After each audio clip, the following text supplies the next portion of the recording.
Today, we're going to be talking about planning your wedding from afar, which is becoming more and more popular. Yeah. A destination wedding brings to mind beaches or Europe or tiki drinks or Italian vineyards or Bryant Denny Stadium. Maybe less so. I think for less you. so. For I you. think for most people listening, I don't less think so. I think most people would want to get married on the 50-yard line. I think that's just you. That's just me. Yeah. I think people are more thinking like Italian vineyard, like I was saying. Right. Well, you could still serve Italian wine on the 50-yard line. I mean, that sounds pretty cool. Yeah. Yeah? Okay. Yeah. I don't think... Let's put a pin in it. Let's put a pin in that one, okay. shall we? All right. But I still think well, it's a good thing we're already married. We don't have to debate this. Second wedding? Yeah, 10-year vows on the Bryant Denny 50-yard stadium. That's what I'm talking about. That is what I'm talking about. That's real love right there. That is. And hopefully we still have a Tonga Vailoa there. Hopefully I have a steady flow of them. Anyways. Oh, yeah. All our listeners are like, what is this guy talking about? Roll Tide. I'm a Bama boy if you guys haven't picked up on that. It wouldn't be a good podcast if you weren't saying Roll Tide in it. It wouldn't. It would be... the listening would be terrible. It would. Yeah. People wouldn't know what to do with themselves. People come for the Roll Tide. For sure. Right. They don't get enough of it on The Bachelorette. That's right. Right. That's right. Anyways, so today, though, we want to talk about planning your wedding from afar. It's not always, tropical. It could be just your hometown. Maybe we lived in New York and then we actually ended up getting married up there, but we could have gotten married in Charlotte or in Alabama or in Iowa or wherever it was. Like there's all these different places that were in consideration. Yeah. It sounds like Bryant Denny was out though. It was a hard no. It was a hard no. Oh, wow. Okay. My mind's blown. Yeah. But crazy turn of events. But anyways, there's there's a lot of planning that kind of goes into planning from afar. So, there's a number of things that we'll talk about, but what are some things that, if you're considering it, that you should be thinking about before we dive in heavy into the topics as a planner? I mean, you just got to think about the logistics overall of planning from afar, not having anyone kind of local on the ground to do meetings and things like that. You got to think about time commitment. You can do a lot of stuff in a planning trip, but you got to think about time off and time to get down there for planning stuff. You got to think about on the front end, making sure you get down there a few days probably before the wedding. Most of our couples who come in from out of town come down, Tuesday, Wednesday, maybe Thursday morning. So that's, additional time on top of your honeymoon at the back end that you're going to have to take off from work. And then also you want to think about if you're traveling there, is everyone else traveling or is everyone local? Because if everyone else is traveling, you want to think about like how convenient that is for your couples. Is it in a city with a major airport? Your guests, you mean? Yeah, thanks. Yeah, for your guests. Yeah. They might be couples. Might be. They might be. They might not be. Let's not hate on single people. That's right. They could go either way.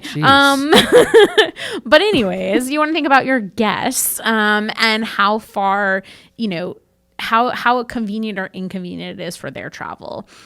I'm not saying that's a deal breaker, but it's definitely something to keep in mind because otherwise you might, have a lower return of people who can come if they have to fly somewhere, rent a car, drive a couple hours, right. Take a boat, whatever it is. It just adds more logistics for them to think through. A boat though, that would be awesome. That would be cool. I'd be in for that. I would do it. Yeah, I'm in. Done. If you're planning a wedding where it requires a plane, a car, and a boat, we're in. Yes. In no particular order. Correct. Right. Sweet. So unless it's a boat across to Europe, I'm not in for that. That's too long. That is too long. I'd rather fly. Yeah, and it just conjures visions of Titanic and stuff, and it's just that's fair. Not interesting. We're not in for that. No. No. Stateside boats only. Anyways, remember that time we were on a cruise and then they started playing the Titanic song? I was like, that is inappropriate. Yeah, that was weird. It was strange. Yeah. Much like this podcast. Yes. Anyways, back to topic. Topic 1, local vendors. So, ooh, I know the site. Well, I have a feeling where you're going to go with this. But how do you find vendors when you're not there? Well, I mean, the first and the first place I would look would be Bustld, obviously. You know, I should have thought of that. You should have thought of that. Obviously, we have a matching quiz, so we can connect you to vetted vendors because we've already done the work and vetted them for you, which is great. But if you're looking for other ways, which I don't know why you would be, but you can rely, if you have friends and family who are local in the market, you could rely on them, ask them, who they've used, Sure. get them to meet with the vendors. Obviously, reviews is a big thing. You want to make sure that you check out your vendors' reviews and make sure that they have good ones, people who are talking positively about them. And another great option is to hire a planner. So, I mean, just shameless plug over here is what I'm going you're for. just going for it. But I mean, these are all like legitimate like ways that you can find people. Okay. And you want to rely on the local sources. So that's my next question is, can you hire a vendor that's not local to the market? Say you live in New York and you're getting married in Charlotte. Yeah. Can you hire, say, your photographer, your DJ, whatever it is in New York, and then bring them down? Yes, is the answer. I think there's some vendor categories that, are more likely to be able to hire them and bring them down. Like a caterer from New York is going to be That would be that would be a lot of logistics. Or your cake. Or even your flowers. That would be pretty difficult. Sure. If you have a photographer you love, you want to do your engagement photos in your local market and then bring them with you to your wedding, like that's totally doable. The biggest thing to consider there is travel fees. So they may have a travel fee period, then you may have to put them up in a hotel. You may have to pay for their flight or their gas or whatever. So that can be, something that is definitely you want to consider in your budget, and could be cost prohibitive to bring someone with you. Yeah, no, that makes perfect sense. I mean, they have to stay somewhere. Exactly. And they're not going to... They're not from there. Right. And they're not going to pay for that on their own because they're there for work. So, right. Yeah. Those are things to keep in mind. And if you're bringing them down, are you going to want them to come for the rehearsal dinner? Are you, what other events are you going to need them? How many days are they going to be there? Right. Yeah. So we're planning from afar. We don't want to use all of our vacation days for planning because we want to go on a honeymoon. Right. To Bryant-Denny Stadium. And... All right. Just me. Okay. Just I'm you. getting salty over here. I feel like you're just like not into this idea. So it's a good thing we're already married, like I said. Yeah, it is. But what can you book vendors remotely, essentially, right? Like, yeah. Do you have to meet in person? No, you do not have to meet in person. It's good to meet them in some form or fashion. Now you can FaceTime, you can Zoom, you can Skype, you can Google Chat. There's like so many ways that you can literally meet and see your vendor without ever being in person. And I think that's super easy and a good way to go about it so that you don't have to take, a ton of time off. Obviously there's certain things you have to be in market for, like catering tasting, cake tastings, things like that. Chance to see your venue in person, you're probably going to want to do. But the rest of your vendors, you could easily talk to, interview, and hire remotely. I know when you work with a lot of couples kind of out of town, and Yeah. I know that you typically communicate with them online in some form, like when you're doing your meetings, if they're not in town, like it's usually like FaceTime or Skype or something along those lines. Yeah, and it's super easy, and almost everyone has access to some form of that, or Sure. you can do that for free. So that's a great way to kind of do the planning and feel like you guys are in person. Some of our couples, I feel like I know them so much, and then like I meet them for our catering meeting, and it's like, wow, this is actually the first time we've ever met in person, even though we've talked and FaceTimed for months. So it's definitely possible to do that. No, that's again another going back to what you already said, but like having a planner in market that can kind of be the boots on the ground, that can kind of run around, or the heels on the ground in this case. They can run around and represent you because they know what you want. Exactly. Even though you're not there. Exactly. Quite honestly, that's cheaper than flying back and forth all the time. Yeah. Yeah. Plus all the other benefits. Exactly. So, all right. So then, speaking of, how often should you go back to visit? So you're probably going to plan on at least 3 trips is what I generally tell our couples. Okay. So and at what stage? So you're going to want to start in the beginning, and that's going to be to look at venues. That's going to be usually your first trip. You're going to want to look at venues, maybe talk to, a photographer or something like that. Usually at this point you've probably already hired a planner, or if not, this could be a good time to talk to a planner if you're interested in that.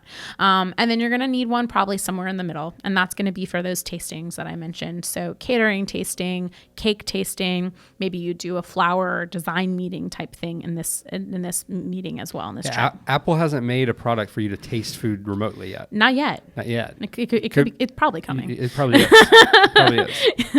And then, of course, at the end, like I mentioned, you're going to want to make sure that you get down there a few days before your wedding, so you can do any final meetings, a final walkthrough at your venue, finalize your banquet event order or your timeline, whatever needs to be done in those final days, preparation of your welcome kit bags and delivery of those.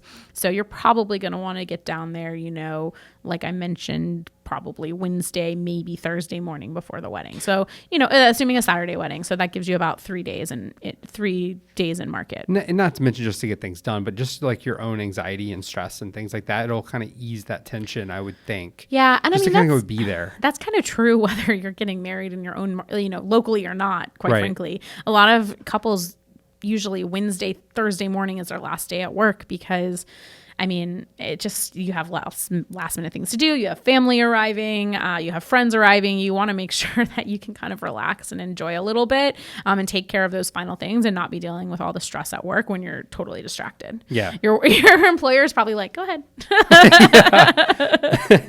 Go ahead, knock it out. Yeah. So then, we kind of talked a little bit about this with planners, but like, what if you can't make it back? What if you can't take the days for whatever reason? Yeah, and that does happen. Maybe you just started a new job, or you've used all your vacation time, or you're using all your vacation time for your honeymoon. That can't. Yeah. So that does happen.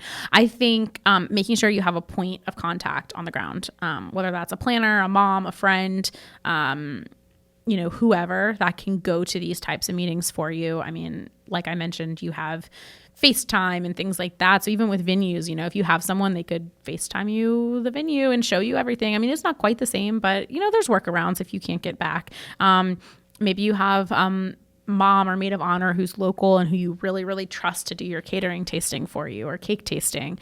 So that can be hard. Or trying to see if there's any possibility of doing, maybe you have like 1 day off and can come down, and maybe your caterer doesn't normally do tastings on a Monday or Friday, but they could make a special exception for your case. But you got to remember too, like that's not always possible. So having someone on the ground is your best, it's your lifeline. Yeah. Yeah. Because then they can address things. Yeah. Yeah. Okay. And then as far as like wedding weekend is concerned, should you make it a whole weekend event to show off the city?